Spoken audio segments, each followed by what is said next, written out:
सभी को नमस्कार। आज हम कक्षा 10वीं का गणित विषय का चौथा अध्याय, जिसकी प्रश्नावली 4.2 हमने पिछले वीडियो में पूर्ण की थी। आज हम 4.3 द्विघात समीकरण का पूर्ण वर्ग विधि से हल करना, इसके बारे में हम सीखेंगे। तो द्विघात समीकरण में द्विघात समीकरण का पूर्ण वर्ग बनाकर उसका हल। तो पूर्ण वर्ग बनाने के लिए हमारे पास 1 की 2 प्लस 2ab, अगर दो पद हमारे पास तो तीसरा पद क्या बना चाहिए, b की 2, जिससे वो a प्लस b की 2 का पूर्ण सूत्र बन जाता है, पूर्ण वर्ग बन जाता है।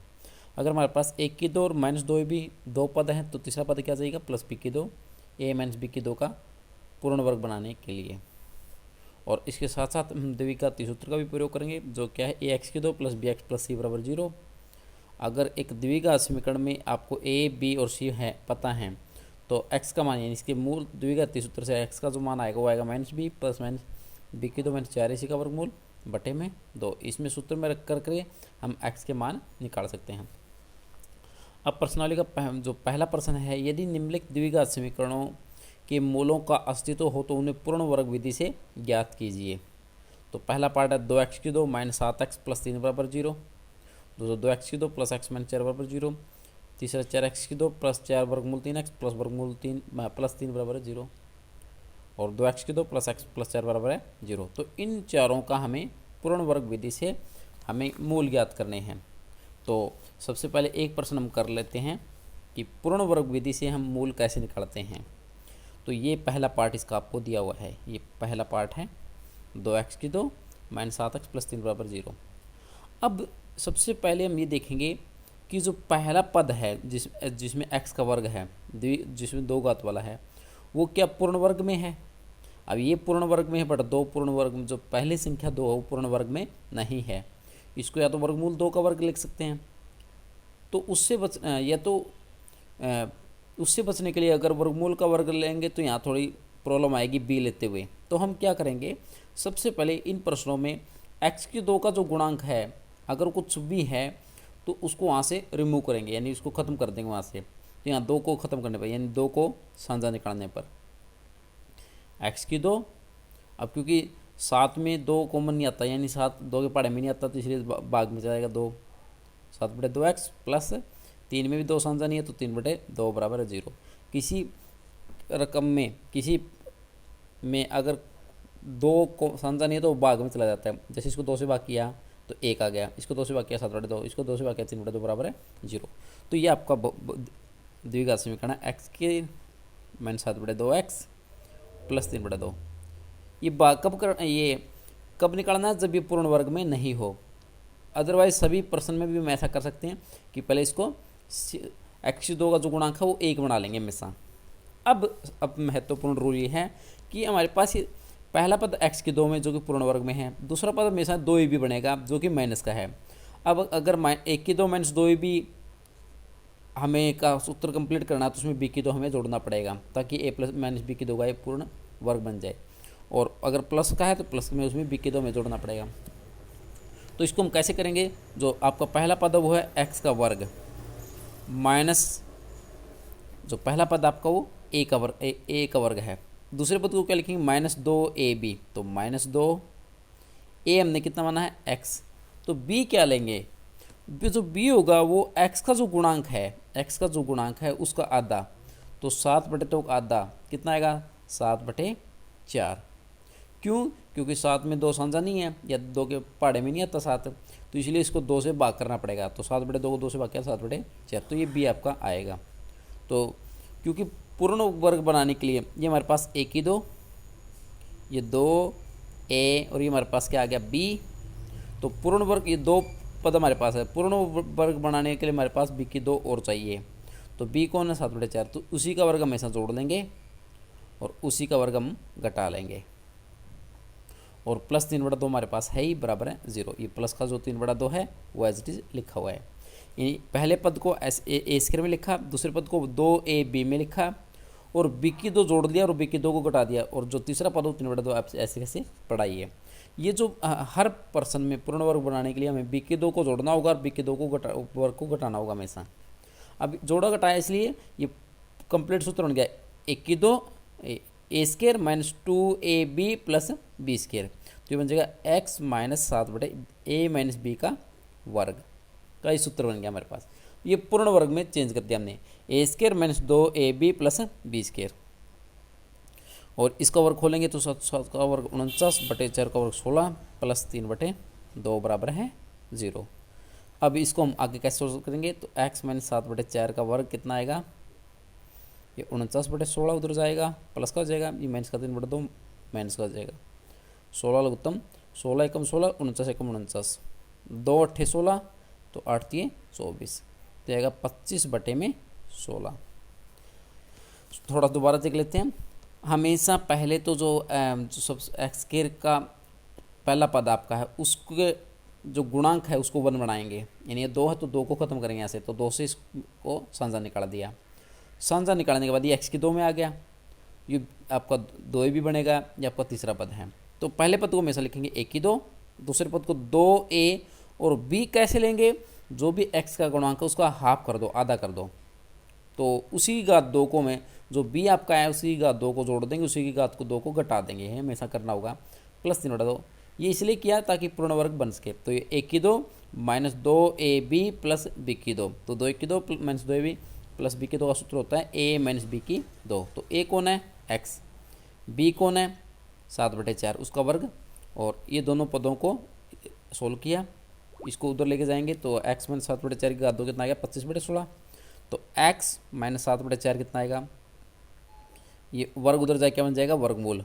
तो ये 25 बटे 16 का वर्गमूल, तो ये कितना आएगा प्लस माइनस 5 बटे 4, एक बार हम चिन्ह प्लस का ले लेंगे, तो x माइनस 7 बटे 4 किसके इक्वल आएगा 5 बटे 4 के बराबर, या x माइनस 7 बटे 4 किसके इक्वल आएगा माइनस 5 बटे 4 के बराबर, तो यहाँ से x कितना आएगा 5 बटे 4, और ये माइनस 7 बटे 4 उधर जाएगा तो प्लस का 7 बटे 4, और ये x माइनस 5 बटे 4 7 बटे 4, तो x कितना आएगा 4 लोग उत्तम ले लेते हैं, तो 5 एकम 5 प्लस 7 यानी 12 बटे 4, तो 4 एकम 4 4 3, तो x का मान पहला कितना आएगा 3, और यहाँ से x का मान कितना आएगा 4 लोग उत्तम माइनस 5 प्लस 7, तो x का मान कितना आएगा 7 में से 5 जाएगा तो 7 में से 5 जाएगा 2 बटे 4, 2 एकम 2 2 दूनी 4, तो दूसरा इसका मान आ गया 1 बटा 2, तो ये 2 मान आपके आ गए, तो जोड़ने पर निकल उत्तम 7 में से 5 2 बटे 4 कितना 1 बटा, तो ये 2 इसके क्या आ गए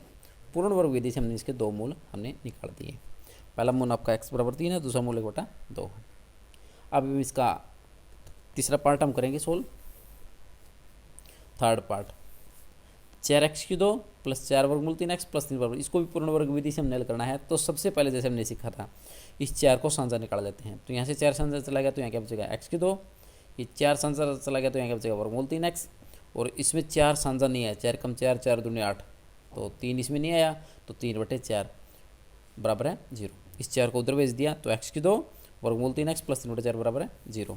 अब पूर्ण वर्ग बनाने के लिए पहले पद को क्या लिखते हैं a स्क्वायर प्लस दूसरे पद का 2a और b क्या होता है जो x का गुणांक उसका आधा वर्गमूल 3 बटे 2, तो पहले पद को x की 1 की 2 प्लस दूसरे पद को 2a हमारा कितना माना हमने यहाँ पे x, तो जो a यहाँ पे है वही यहाँ पे आएगा a x, b क्या होगा जो x का गुणांक है उसका हाफ वर्गमूल 3 बटे 2 का आधा, तो वर्गमूल 3 बटे 2 वर्गमूल 3 का आधा वर्गमूल 3 बटे 2, तो जैसे हमें पता था x 1 की 2 प्लस 2ab आपके पास ये आ गया, तो b की 2 जोड़ना होता है, b की 2 को घटाना होता है पूर्ण वर्ग बनाने के लिए, तो b हमारा वर्गमूल 3 बटे 2 का वर्ग जोड़ दिया, वर्गमूल 3 बटे 2 का वर्ग घटा दिया, प्लस 3 बटे 4 बराबर है 0। तो ये हमारे पास ये फॉर्मूला बन गया 1 की 2 प्लस 2ab, ये होता है a प्लस b की घात 2 का, तो 1 की 2 प्लस 2ab प्लस b की 2, तो a प्लस b की घात 2 माइनस वर्गमूल 3 का वर्ग 3 2 का वर्ग 4 प्लस 3 बटे 4। अभी क्योंकि एक पद प्लस का एक माइनस का कट जाएगा, तो x प्लस वर्गमूल 3 बटे 2 का वर्ग कितना आ गया 0, तो x प्लस वर्गमूल 3 बटे वर्ग उधर जाके वर्गमूल चले जाएगा तो 0 बन जाएगा, तो x का मान कितना आएगा माइनस वर्गमूल 3 बटा 2। अब क्योंकि यहाँ द्विघात का एक ही मूल आया है, क्योंकि द्विघात के 2 मूल होते हैं तो दोनों क्या आएंगे, दूसरा मूल भी क्या आएगा यही आएगा, तो दूसरा मूल भी क्या आएगा माइनस वर्गमूल 3 बटे 2। अब प्रश्न नंबर 2 हम कर रहे हैं, प्रश्न नंबर 1 के जो भी जितने भी हमने पार्ट निकाले 4 पार्ट हैं उसके मूल द्विघातीय सूत्र के उपयोग से ज्ञात कीजिए। अब हमने पिछले प्रश्न में हमने पूर्ण वर्ग विधि का प्रयोग किया, अब हमें द्विघातीय सूत्र का प्रयोग करके उनका निकालना है। तो जैसे हम पिछला अभी भी ये जो हमने पार्ट किया उसी का हम हल कर लेते हैं। 4x³ प्लस 4 वर्गमूल 3x प्लस 3 बराबर 0, इसको द्विघातीय सूत्र से हम हल करेंगे। तो इसको ax³ plus bx plus c के बराबर रखने पर, तो ax² x² का गुणा क्या कितना है a, यहाँ x² का गुणा कितना है 4, तो a कितना आ जाएगा 4। यहाँ x का गुणा कितना है 4 वर्गमूल 3, यहाँ x का गुणा b है, तो b कितना क्या 4 वर्गमूल 3, और c अंतिम पद जो कि 3 है। तो a हमारे पास 4 है, b हमारे पास 4 वर्गमूल 3 और c हमारे पास है 3 है। तो द्विघातीय सूत्र से x क्या होता है -b प्लस माइनस वर्गमूल b² माइनस 4ac और बटे में 2a, तो बराबर है b कितना आपका 4 वर्गमूल 3 प्लस माइनस b का वर्ग 4 वर्गमूल 3 का वर्ग माइनस 4a आपका कितना है 4 और c कितना है 3 और बटे 2 गुणा a कितना है 4, तो -4 वर्गमूल 3 प्लस माइनस 4 का वर्ग 16 वर्गमूल 3 का वर्ग 3 है, 16 3 48, 4 से 16 3 48 में से 48 जाएगा और पूरा वर्गमूल और बटे में 8। इसको हल किया हमने, तो -4 वर्गमूल 3 48 में 48 का 0 वर्गमूल 0 बटे में 8, तो क्योंकि प्लस माइनस 0 ये 0 बन जाएगा, तो -4 वर्गमूल 3 प्लस 0 करो या -0, तो ये क्या रहेगा 4 वर्गमूल 3 और उसके बच्चे में क्या है 8, तो 4 कम 4 4 दूनी 8, तो x का मान कितना आ गया माइनस वर्गमूल 3 बटा 2। तो x के 2 मान है, क्योंकि द्विघात के 2 मान होते हैं, तो एक ही मान हमसे निकला है, तो दूसरा मान भी क्या आएगा x बराबर माइनस वर्गमूल 3 बटा 2, दूसरा भी माइनस वर्गमूल 3 बटा 2। तो ये हमने उस विधि से भी x के मान यही निकाले और इस विधि से हमने x के मान यही निकाले। ये द्विघातीय सूत्र का हमने प्रयोग यहाँ किया। प्रश्न नंबर 3, इसका प्रश्न नंबर 2 का पार्ट नंबर 4 से को भी हमने द्विघातीय सूत्र से हल किया है। ax² plus bx plus c से इसको पहले बराबर रखेंगे, तो a हमारे पास 2 है, b हमारे पास 1 है, x का गुणा और c हमारे पास 4 है। तो इसको द्विघाती में रखने पर -b प्लस माइनस b की 2 माइनस 4 इसी का वर्गमूल बटे 2a, तो -1 प्लस माइनस b कौन है 1 का वर्ग माइनस 4a कितना है 2 और c कितना है 4, ये 4ac का मान और बटे 2a कितना आपका 2, केवल मान हमने रखने इसके अंदर। तो -1 प्लस माइनस 1 का वर्ग 1 और 4 चौके 16 दूनी 32 माइनस 32 का वर्गमूल बटे 4, तो बराबर आएगा -1 प्लस माइनस 1 में से 32 आएगा तो कितना आएगा -31 का वर्गमूल बटे में 2। अब क्योंकि जो ऋणात्मक संख्याएं हैं उनका वर्गमूल का अस्तित्व नहीं होता, अतः इस जो समीकरण के मूल हैं वो भी उनका अस्तित्व भी नहीं होगा, तो क्योंकि यह -1 प्लस माइनस वर्गमूल 31 का मान हम नहीं निकाल सकते हैं, वो अस्तित्व में नहीं होता, अतः मूलों का अस्तित्व नहीं है। क्यों? क्योंकि यहाँ वर्गमूल के अंदर क्या की माइनस की संख्या, अगर प्लस की होती तो हम मूल क्या जाते हैं -1 प्लस माइनस वर्गमूल 31 बटे 2, एक बार प्लस लेते हैं एक बार माइनस ले लेते तो 2 मूल आ जाते हैं। अब वर्गमूल के अंदर माइनस की संख्या आ गई तो इसका अस्तित्व नहीं आएगा। निम्नलिखित समीकरणों के मूल ज्ञात कीजिए। तो ये समीकरण आपको दी हुई है x माइनस 1 बटा x बराबर 3, जहाँ x नॉन जीरो है, और दूसरी x प्लस 1 बटा x प्लस 4 1 बटा x माइनस 7 बराबर 11 बटे 30। तो हम इसका दूसरा पार्ट हम कर रहे हैं 1 बटा x प्लस 4 माइनस 1 बटा x माइनस 7 बराबर 11 बटे 30। तो पहले इन दोनों समीकरणों का लघुत्तम ले लेते हैं, x plus 4 x minus 7, x plus 4 से x प्लस 4 कट जाएगा, x माइनस 7 कम x माइनस 7 माइनस बीच में माइनस चिन्ह है, x माइनस 7 से x माइनस 7 कट जाएगा, x प्लस 4 कम x प्लस 4 बराबर है 11 बटे 30, ऐसे कैसे है ही। तो ये ब्रैकेट खोल दो, x माइनस 7 माइनस का x माइनस का 4 और नीचे x के x से गुणा x की 2, x की माइनस 7 से माइनस 7x और 4 के x से गुणा 4x और 7 चौके माइनस 28 बराबर कितना है 11 बटे 30 के। अब r पर गुणा कर, अब इसको पहले थोड़ा हल कर लेते हैं, -4 और -7 -11, नीचे x की 2 -7 प्लस 4 आएगा -3 क्योंकि माइनस का 7 बड़ा है, माइनस का 28 बराबर है 11 बटे 30। आर पार गुणा करने पर अब इसकी इससे गुणा होगी और इसकी इससे गुणा होगी, तो 11 की x के माइनस 3x माइनस 28 से गुणा बराबर है -11 की 30 से गुणा, तो -30 गुणा 11। अब 11 इस तीनों पदों के आगे बाहर गुणा में है तो भाग में चला जाएगा, तो x की 2 माइनस 3x माइनस 28 बराबर -30 गुणा 11 बटे 11, 11 से 11 कट जाएगा, तो x की 2 माइनस 3x माइनस 28 जो -30 है उधर जाएगा, तो ये प्लस का 30 बराबर है 0। तो एक्स की 2 माइनस 3x प्लस 2 बराबर कितना आ जाएगा, क्योंकि 30 में से 28 जाएगा तो प्लस का 2 बराबर 0। तो यहाँ हम इसके मान अब गुणनखंड विधि से ज्ञात करेंगे। अब यहाँ x की 2 गुणांक 1 है और x का अंतिम पद का गुणांक 2 है, तो 2 एकम 2 के ऐसे गुणनखंड जिनका जोड़ 3 है, तो 2 के केवल 2 ही गुणनखंड होते हैं, 2 एकम 2। तो 1 और 2 इसके क्या आएंगे, गुणनखंड। अब दोनों का जोड़ -3 कब आएगा, जब दोनों को क्या लेंगे, माइनस का।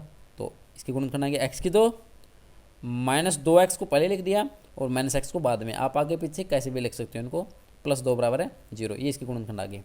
दोनों की गुणा आपका प्लस 2 भी आ रही है और दोनों का जोड़ करने पे -3 भी आ रहा है।